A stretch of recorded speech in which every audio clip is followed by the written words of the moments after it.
But let me ask you this first. Congress seems to be, I'm going to use the word gridlock, hopelessly gridlocked. You've got the left. I mean, they're not there to improve America. They're there only to push back. You've got seemingly two factions in the Republican Party. You've got some staunch conservatives, and then you've got others who are just going along to get along. Many are globalists. How do you see this gridlock? And right now, Americans are watching both the House of Representatives and the Senate. We're watching Obamacare dealings, socialized medicine, and everything seems to be, I'm going to use the word again, gridlocked. What are we to make of that? On the side of the left, usually associated with the Democrat Party, you've heard one word define where they're coming from, and that's the word resist. In other words, be in opposition to anything that President Trump wants to do or take forward. It doesn't matter if it would hurt or help the American people. They don't care because their focus has been on not only resisting the Trump agenda, but they've been focusing on impeaching President Trump. So this is like amazing. He didn't have even a 1-second honeymoon in this country once he was inaugurated. I was there on Inauguration Day in Washington, D.C. As many people know, there was a march in Washington, D.C. against him immediately after his inauguration. So he's never had 1 second without controversy. Yeah. But I think what's surprising that you brought up is even on the Republican side, we see a lot of Republicans that oppose President Trump and who oppose his agenda, and there's a reason for it, and I think we can hopefully get into that. I want to transition to another related issue, and that is the globalists, the one world system folks, because they were, in a sense, defeated back on November the 8th. They really thought that they had their victory assured with Hillary Clinton. The globalists want, simply stated, a world government. And I think that requires a crisis, and there's some options here for a crisis. How do you feel the globalists will try to circumvent Donald Trump? Obviously, they continue to try to make him one of them. Are they succeeding at all? They're not succeeding in making him one of them because he isn't one of them. He is committed to the United States of America and to standing for the best interests of the United States. Donald Trump, to understand him, you really need to understand one word, and it's winning. He loves to win. He loves to win, whether it's in business. He wants to see the United States win. He really is excited about raising the stature of the United States globally and seeing the United States become strong again in our military. Our military is building up our men and women who bravely serve us. President Trump has already passed, for instance, the Whistleblower Act, so that we've actually had over 500 people rightly fired from the VA because they were terrible and hurting our veterans, and more people have been under suspension. And so he inherited a huge mess, both on the global stage, but also within the U.S. government. He's not whining about it. He's just setting about setting it right. This is what he does for a living. He works extremely hard.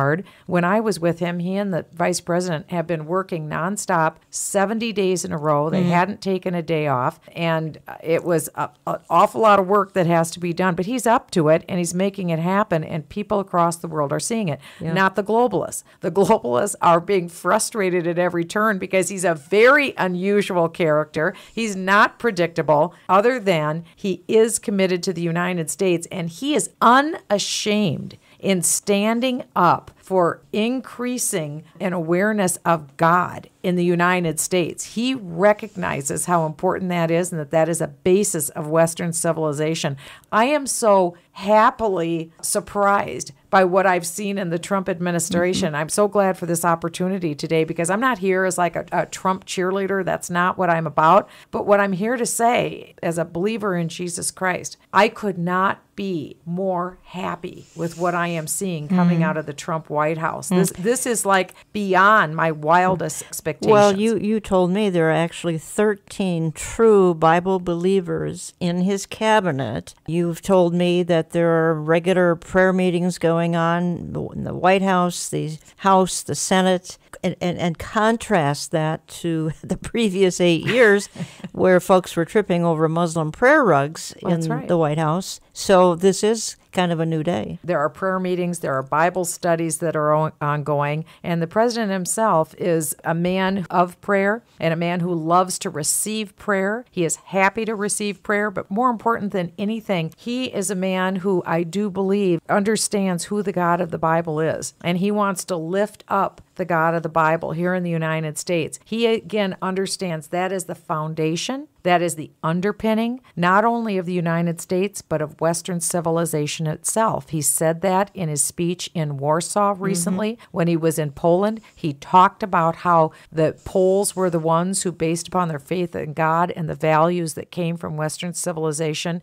they never gave up and they fought. And he has said the same in the United States. And every time he speaks of veterans, he has a tremendous love for veterans. In the same breath, he usually always recognizes God, and God is the foundation of this country. And he said again also that things that were very commonplace in the United States, for instance, a coach praying with their team before a game, he said, what is wrong with that? Why aren't we doing that? Why aren't we saying Merry Christmas? These aren't just, political one-offs. He genuinely loves America, and he loves the way America has always lived and existed based upon a respect and a reverence for God. That's what he wants to bring back again, and he is. You're listening to Understanding the Times Radio. I'm Jan Markell. I have in studio with me the familiar voice of Michelle Bachmann. As you know, she ran for president of the United States in 2012, and she's one of my conference speakers coming up Saturday, October the 7th, just outside Minneapolis, Grace Church, Eden Prairie, Minnesota, along with Amir Sarfati, Pastor J.D. Farag,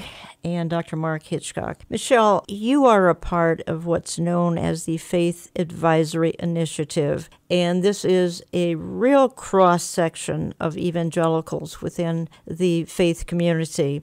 And you've been called on by Mike Pence, President Trump, and others to come alongside of President Donald Trump to speak into various situations, to pray for him, etc. And as I look over those who are a part of this initiative, you've got some very solid folks. I believe there's Franklin Graham, Dr. Robert Jeffress, James Dobson, David Jeremiah, just some really solid folks. There are others who some would say maybe they're not quite so solid, and I think they're concerned about, for instance, Paula White, who is, I believe, one of the most instrumental in Donald Trump's coming to faith. She's a Word of Faith pastor, which I think troubles some people. Recently, it was shown on Drudge Report and other places that Rodney Howard-Browne was a part of the meeting back just about 10 days ago. That troubles a lot of people, including me. He's the sort of the founder of the Holy Laughter movement, which I've got real problems with. So my only point is you've got a cross-section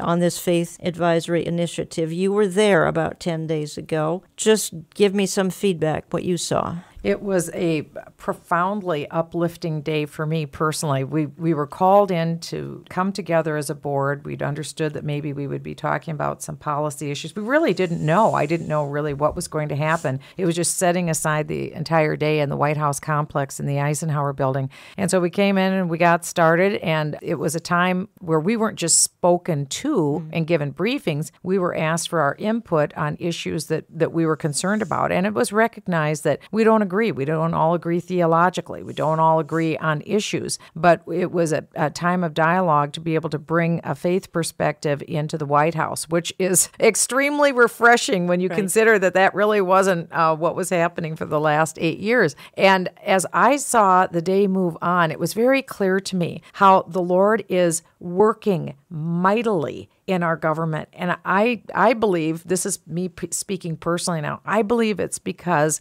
God is being reverenced. God is being lifted up. Prayer is not foreign in the White House. It's not foreign in the executive office building. Looking to God, looking through Bible study. This is not foreign now anymore. And this is a regular part of life. It's an active part of life. And it's a part of the America that we used to know and be a part of. And now it's coming back again. That only redounds to good things in our society. Do you know who's initiating this? Somebody must be behind this kind of effort. effort. Well, I give credit first and foremost to the President of the United States, because it was 16 years ago that the President was watching Christian TV. And as a result of watching Christian TV, he picked up the phone and he called Paula White and he asked her to come and visit with him. And she did. She shared the gospel of Jesus Christ with him, and she has ministered to him and to his family. And other leaders, James Robeson and other various leaders, have gone and presented the gospel. And the Vice President has said himself,